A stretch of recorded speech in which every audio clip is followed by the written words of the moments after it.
I know you guys have been waiting for it. Let's get into it. This is what's coming up in Raid. Hello, everyone. Welcome to another episode of What's Next in Raid. While we may not have anything quite as big as Live Arena this time around, we've still got some pretty sweet features to show off. Let's get this show on the road. Oh? Firstly, as promised, the opportunity to ascend your accessories just like artifacts is coming soon. The core mechanics of Ascension will be the same, except you'll need a different resource called Extract instead of Oil. In a nutshell, accessories of any rarity that are at least rank 4 and level 12 can be ascending using extracts. That unlocks a single bonus stat that increases with each new Ascension level, complementing your bling with a lovely little stat boost for the champion wearing that accessory. All right, Sand Devils 2.0! Get these magical extracts. El Name the Sand Devil now has a partner in crime. The Phantom Shogun's Grove is where you'll find these extracts.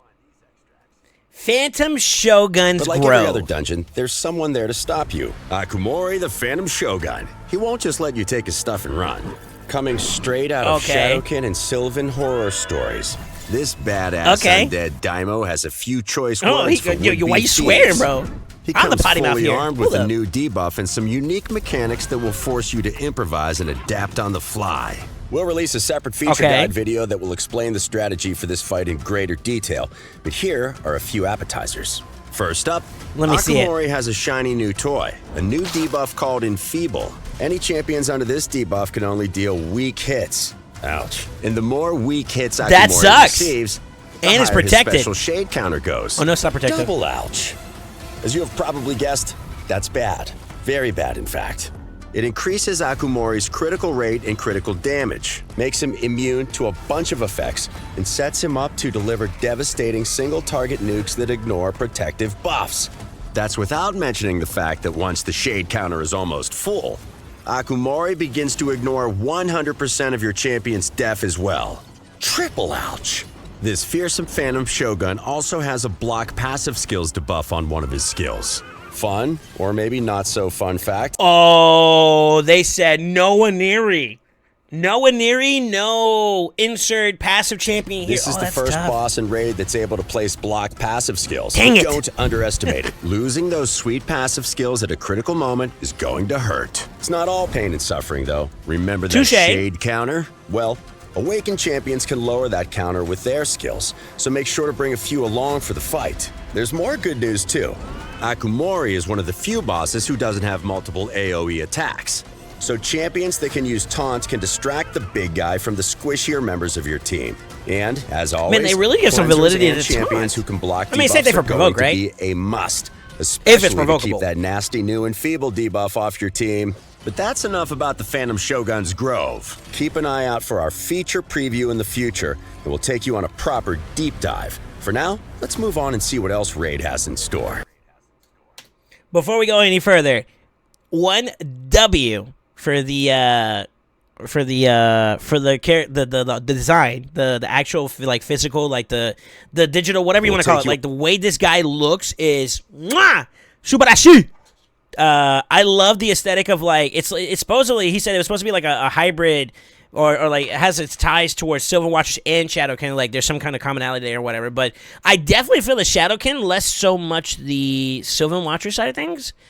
But regardless, this guy looks like Jintoro with a horse, bro, and that's dope. We think Jintoro looks cool. Now, let's move on and see what and then the heads. Else Raid has in store. It has been quite a while since we released the Sylvan Watchers, and we've added to their faction over time. By now, you've collected and leveled up some of these enigmatic forest warriors. So it's only fitting they finally join faction wars with a crypt of their own. This guy has better luck than I do. Or unique He's got Nova. Crafty, did you did work for this?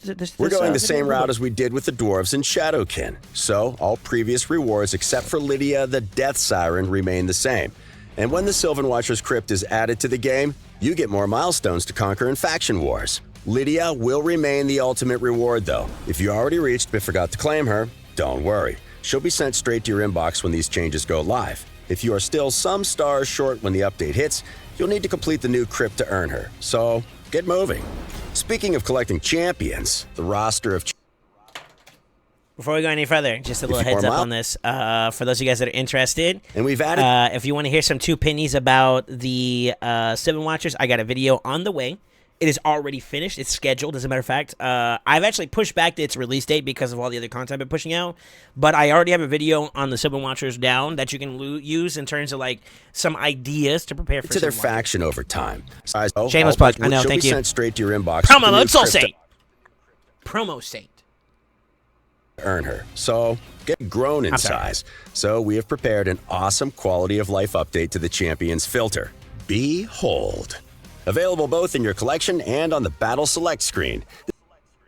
Why are we getting so hyped about champion filters, bro? This filter will allow Behold. you to browse through your I'm champions down. using more filters I'm than down. before. God We've knows made we it need it. super easy for you to get to the champions you want to use for each game mode. For starters, you can just type the champion's name in this field. Yeah, that easy. That's cool. You don't even need That's the full cool. name. Just It's about a few time we got letters this, will though. do. Oh, Then you have God. the most basic options to select. This game has one. I know I'm interrupting here. You know, you can watch the video on your own time frame if you care. But this game has like over 700 plus champions. This was long Champions who overdue. match a certain rarity, affinity, rank, and type. So if you want to see all your Yeah. legendary magic attack champions of rank 5 and above, you can do that. Want to see those same champions that belong to one or several specific factions? No Yeah. problem. We've W. got that covered as W well. filter. You can make it even more specific by filter. searching for champions with a specific type of aura skill. And we're not just talking W. select champions W with filter. an increase attack aura. Oh no. You'll be able to specify whether it's an attack increase in arena, dungeons, and so on. What up, and Soup? whether it applies to all allies or Congrats just on Lydia, a brother. specific affinity. Neat, right? What? Not enough Yeah, for yeah. you? All right. How about choosing champions who can apply specific buffs or debuffs? You can pick multiple options from the selection, and the filter will bring up all champions you have who can dish those effects out. And just in case that's still not enough for you, we have the same options for instant effects too, such as healing, turn meter manipulation, manipulating buff, or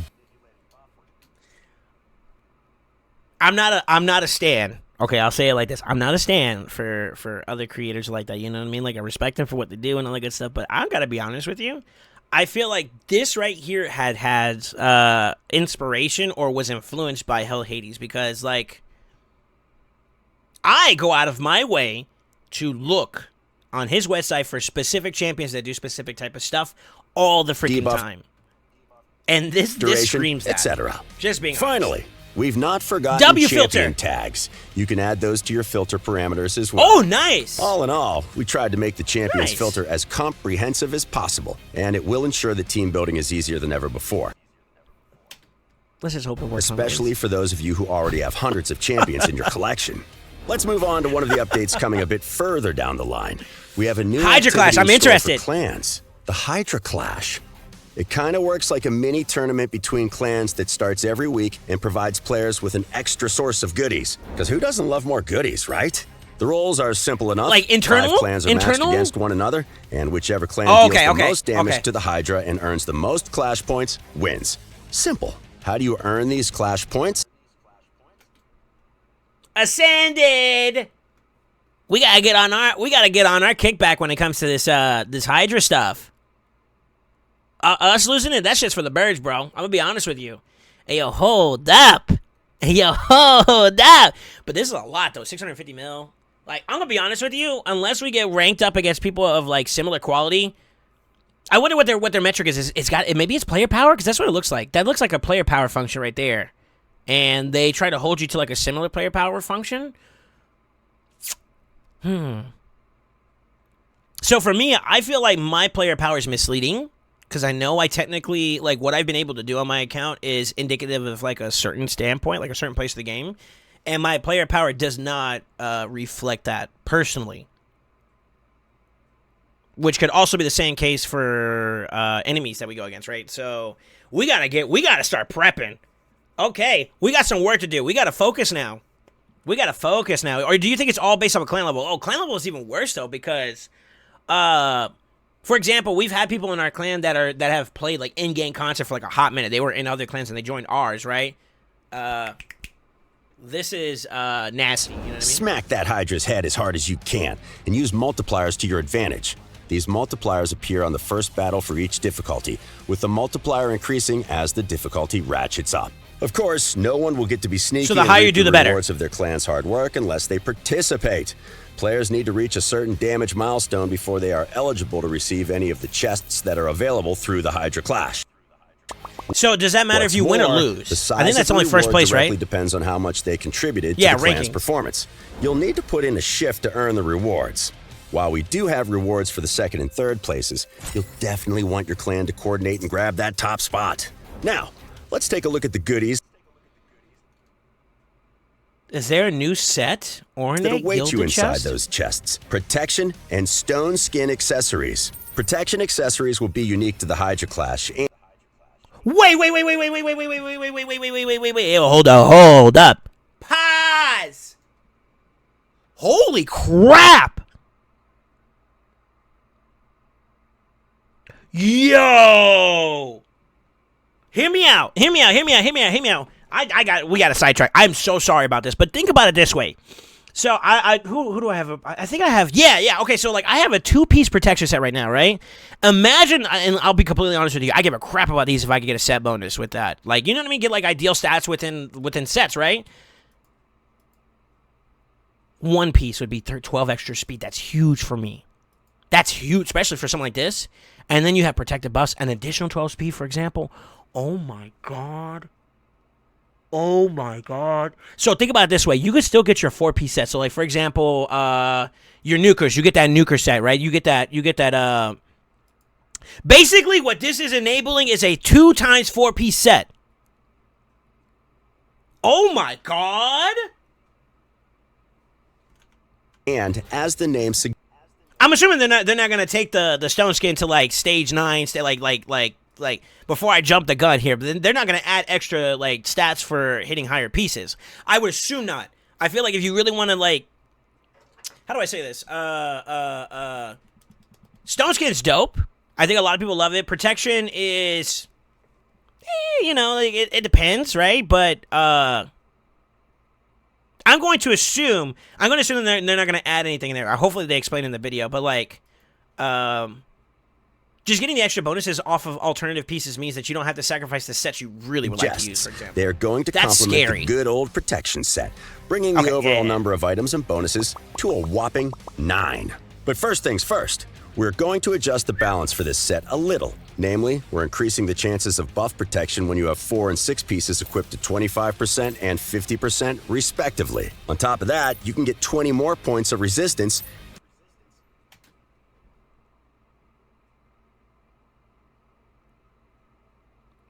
What?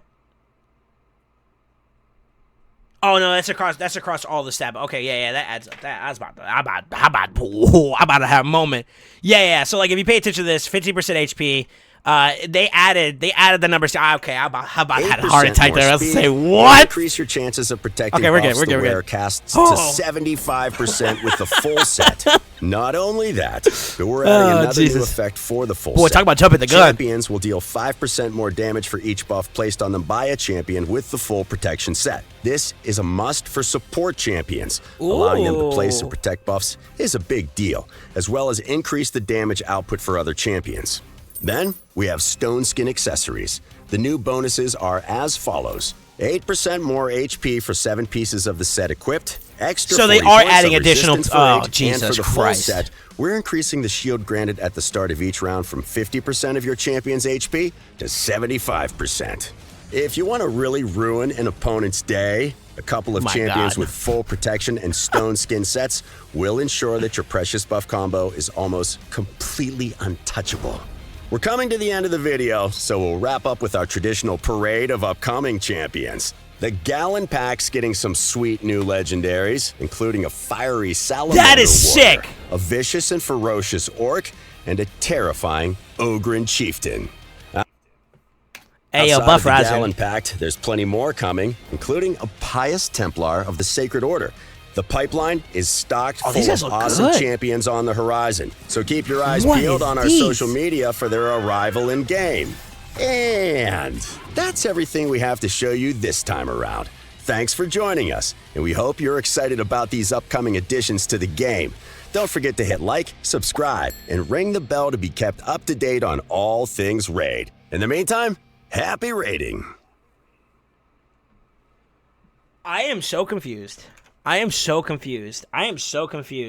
All right. I gotta break this down. First off, the champion filter's dope. That's an easy W. Summon Watcher Crypts, we already knew that was coming. SoulSaint's prepared. Easy W. Phantom Shogun's Grove. To be honest with you, public perception of Sand Devils itself is tumultuous at best. And they are aware of it because I saw the interview with Scratch that the Plarium people had. And they are aware about how people perceive Sand Devils. So the Grove, the new one that's going to come out, if it's a similar rendition, yes, it's probably going to have different mechanics and all that, and we'll find the sauce to that as that comes, right? But I don't know if a lot of people like Sand Devils as a whole. I think the public perception is unless you have X, Y, Z, you can't do it.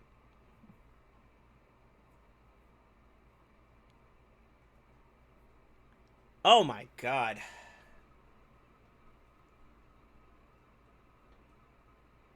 Oh my god. Oh my god. That was a lot to intake. Okay, I got it. All right, quick summary, and I'll tell you what's the L, what's the W, right? Accessory Ascension, for the sake of min-maxing and to tickle that little itch that I like when it comes to min-maxing, it's a W. But it is another thing to grind, and depending on how you feel about grinding, the whole prospect about RPGs is the progression. That's literally what we fiend for, to see that progression. And automatically that's a W, right? If that's not your cup of tea, it's very interesting that you're playing an RPG, just for the lack of better words. Not to say that your opinion is invalid or anything like that, but it is a different perspective, right? So W for what it brings to the table, the dynamic it changes, but concerns about meta.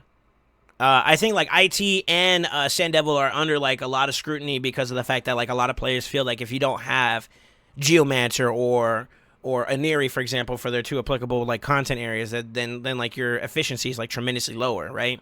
So that diversity of being able to plug and play multiple champions and whatnot is something that a lot of people like. That's a complaint, right? That's a complaint from the community and from the raid side of the community. I'm not saying we, the nights we chill, but interesting, right? So like I'm hoping that Phantom's Grove is interactive, it's enticing, and it is innovative enough to a point where people are excited to do it. If that is the case, then that's a W. I think that from a content standpoint, so I'm going to put it into my perspective of things. As a content focus, it's another thing for me to deep dive into, to get lost in the sauce, and so that's a W for me. Now, difficulty be danged for a second here. If it's too hard to do, then that's another challenge for us to overcome, right? And that's just a matter of time and prep and whatnot, and then we'll eventually get there. But I think overall a W, just on the fact that we're getting something new. Let's just hope that the way they made it is player-friendly, so to a point where there's multiple different ways to approach the fight. And I think that's the thing that a lot of people want to see. I think that a lot of people look at clan bosses like a big W because of the fact that not only the rewards are worth it, but also the fact that you can approach it from so many different angles, so many different teams to get a desired outcome is like, this is what I was looking for, The Civil Watcher Crypts, I think that's automatically coming. Indifferent. As long as the extra rewards are worth it, I'll put some effort there whenever I can. But I already got my Lydia, so I'm kind of chilling, you know what I mean? So, like, indifferent W, I guess. It's just an extra thing for me to get some value out of my champions already that I've invested into. Sure. Champion filters a fat W. That's a big win for all of us. I don't think there's anybody that's going to complain about being able to search your champions and look for things a little bit more effectively. That's automatically Between W. clans that starts every week. This right here is concerning for my clan, and I'm going to talk to the Knights here for a second. For those of you guys that are in the Ascended Army, we got some groundwork to do if we're going to become efficient, because I feel like we are not at a place where our contesting is as prevalent as it should be. So that I think that where we are now as a clan, we got some work to do. And I think that's going to become a lot more of a priority for us now. Especially with the fact that these accessories are game-changing. I think everybody can agree with that, that this is a game-changing experience right here when it comes to the new iteration of accessories. So set bonus accessories is what this is, you know? That can be tethered to the other sets that you already have included. Right now, the way that it was, the way that accessories are designed is that they stand alone on their own. Yeah, they may have a special effect on the side, but they're pretty much exclusive to themselves, right?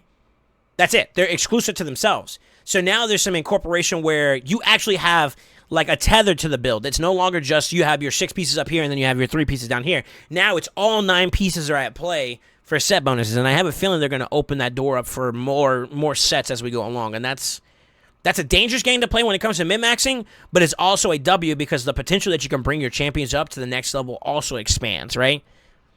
Power creep is going to be a thing for those that are able to do what they got to do to get their set bonuses and whatnot. I was just thinking right off the rip when I first thought about PvP. Savage set, you know, that's 4 pieces right there, but then you have 1, 2, 3, 4, 5. 5 set bonuses that you can technically get with the last remaining pieces.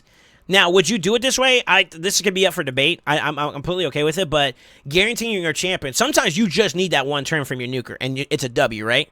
So giving your nuker, who still has that set bonus that allows him to cook, like lethal or savage, is great, which means that your damage efficiency isn't down, right?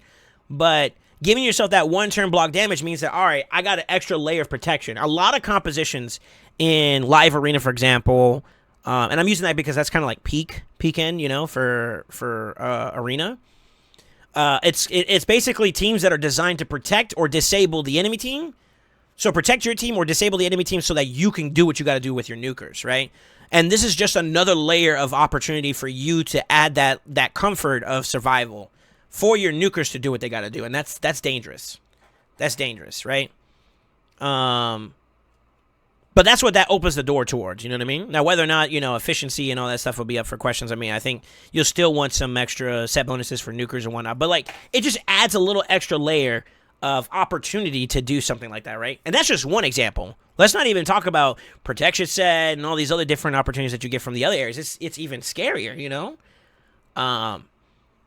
Because now you can set it up, and I believe they said it in there, right? That the protection set is now going to also provide, let me find it, 5% extra damage. I don't know if you guys can read that. 5% extra more damage for each buff. And most support champions do provide that layer of like additional aspects that's like part of their protection or part of their enhancements to making your nuker slam a little bit harder. So adding another 5% to an already beefy damage dealer is nothing to scoff at. From a min-maxing standpoint, that's nasty. I am so scared. I am so scared.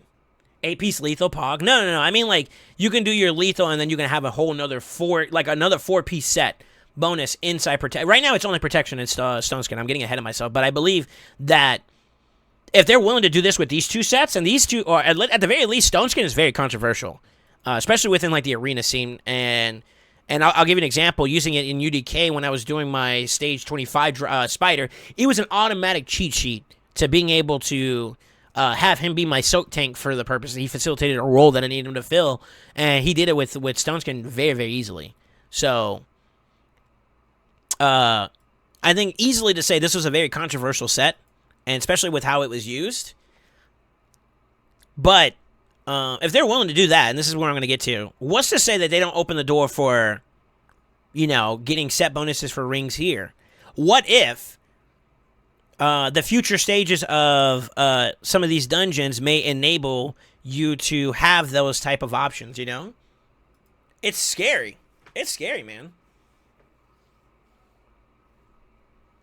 It's a really great buff to be able to use like top row 4, then 2 sets, so you can use another set. Yeah. I think it opens up the flexibility of like your potential to min-max and do some set bonus stats. You know what I mean? Like, it adds to it. It's additive. Is basically what I'm saying. It's additive to what we already experienced. So it's just another layer of complex min-maxing, which is exciting. I look at that as like an opportunity to like further bolster up my Necrot, for example, or my Duchess, who is not using any of those pieces right now. You know, just as an example. I think it's very interesting. Very interesting. That's my two pennies on it so far. Protect Siffy Poggers. Oh no. SoulSaint didn't need anything additional. Glad they didn't go to 3 turns. Yeah, thank God, because they like that's another thing too. SoulSaint slows down the fights like tremendously. If only they're built correctly, they only need 1 turn. Lol. So now that I'm done with faction wars, I can do a lot. Let's go! Yeah, man, I'm excited for you. Congratulations on the W. Right before this thing came out too. You were playing it close, my friend. The protect set would be nice on Duchess. Yeah, I think so too. Like a 3 set bonus, or 3 buffs and within a set bonus. Like, I don't know if it's per buff or like how does that work. It's the protected buffs, and maybe I gotta understand this a little bit better, so that I can be a little more accurate when I describe this. So, whenever you have a 4 bonus set with protection, you have a 15% chance to protect a buff cast by the wearer. So if I place a buff on everybody and I have at least this, there's a 15% chance per buff that each one could get protected. So as long as one of them gets protected, you get 5% more. If multiple get protected, you get 5% per. Which means that getting a 6-piece set is actually lucrative. Is it Necro going to be sick with protection? Right now, from my experiences, there's 2 different ways you could build a Necrit, from my understanding. And mind you, I'm still growing into this myself. There's the slow boy version of it, which is based upon letting the enemy do what they gotta do, but he's still soaking up a lot of damage with whatever he protects, right? He starts off the round protecting somebody, and the ally protection is protected, so no matter what, that champion's gonna have that, right? You can go in Stone Skin, which means that he has an extra layer of defense, basically, like kind of the same way with like soaking damage with Ultimate Death Knight. It's the same concept, right? And then the alternative would be like a shield set, bolster set, same thing, right? Those things do the exact same thing, with bolster being slightly better. And then what you do for an offset is kind of like up to you, whatever you're doing for your stat standpoint, right? For me, I'm going the slow route shield set. I've actually thought about switching out some gear and whatnot to try to see if I can do like maybe bolster with him. My bolster gear wasn't adequate enough, which is why I took whatever I could farm to do it with Necrit and shield. And the roundabout long and short of it was I was aiming for like 100,000 HP, 4,000 defense, and I got close to hitting it for the most part, right? A couple glyphs would probably put me there. But even then, one of my biggest complaints is that if only my Necrit had an extra turn. So he's going very, very slow. I don't think I played with speed in mind. Like if I got speed, it was just an extra side bonus or whatever. Having him go fast, which is another alternative route, allows you to do more within a round, which is kind of cool too. Which one's better? I don't know. I only have one Necrit. I only have one build on him so far, so I haven't had enough playtesting to justify it. But the way that I built my Necrit was to protect. He's going the distance of, I'm taking all the damage my enemies or my team is taking, and I'll receive it, but I'm trying to, like, keep these guys alive. If I die, fine, but I want to keep these guys alive so they can get their turn to do what they got to do, right? That was my intent behind my build, for the most part. And to be honest with you, if we look at what we get here, one of my issues does kind of get answered. And to be honest with you, he's kind of like Duchess in a sense that he also provides a decent amount of buffs to himself. So, the opportunity to proc the protection is actually super valuable.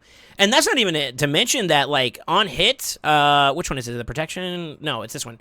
Also, whenever an ally is attacked under ally protection, place a shield buff equal to 30% of this champion's max HP for 2 turns. That could also technically be protected, right? That's a W set for him. You need a 9-piece set. Oh, okay. If it has to be 9-piece, then that sucks. Then you're pretty much going to have to commit your entire bonus there, which eliminates that shield protection, right? But if you were to do that at that rate, what I would consider is making this guy stupid fast. Stupid tanky, stupid fast, and let him... Let's start adding people. Add people to the protection list. And just, like, try to work your way into keeping people alive. That's the only thing I can think of, like, as an alternative measure. So you're still going that tanky route, but you're a little bit more aggressive with your Necrit, and that might be a W. That might be a W. So I can get a Chrissy up to 290 speed, a 290% crit damage at 232 speed at the moment. That's not bad. Nice. Yeah. If that is accurate, short, I don't know if they say that in the video. I was kind of like overwhelmed there for a second. Let's stop. For champions, allowing them to equip to 25% and 50% respectively. On top that's of that, the buffs. So the protection set is getting a buff in general, just so we're tracking. You can get 20 more points of resistance. Okay, so this is on each acquisition of an additional piece. That's what this is saying. 8% more speed. This bottom row. Chances of yeah, this bottom row. So yeah, it is going to be based on 9%. Protecting buffs the wearer casts or 9 75% with the full set. Not only that, but we're adding another new effect for the full set. Champions will deal 5% more damage for each buff placed on them by a champion with the full protection set. This is a must for support champions. Allowing them to place and protect buffs is a big deal. Yeah. Tracking. All right. Good to know. That's still a W. I'm sorry. That's a W. That's a concerned W because there are people who are more efficient at Hydra than I am. So their ability to acquire those pieces are also exponentially better than me. Which means that the already significant chasm that I'm dealing with when it comes to like live arena. I am a competitive person by nature, so like I am excited to get into like PvP when the time comes. But I also know that where I'm at right now, there's some groundwork that needs to be done before I'm even potentially capable of competing against that nature of difficulty, right? And that's where my focus is right now currently. I'm focusing on the PvE so that my PvP is elevated when the time comes, when I do that next big uplift, right? This will get me a step closer, but it also puts them a step ahead. So, like, the likelihood of me keeping up with just the fact that these accessories are going to become prevalent is a concern of mine. And this is from a personal self-reflective state, right?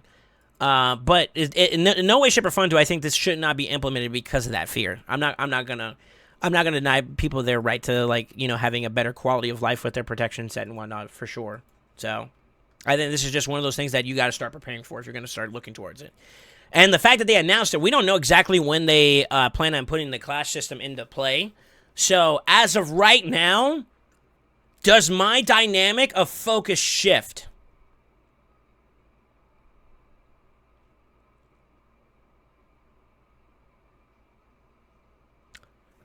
Yes. If anything, right now is the perfect time to do this.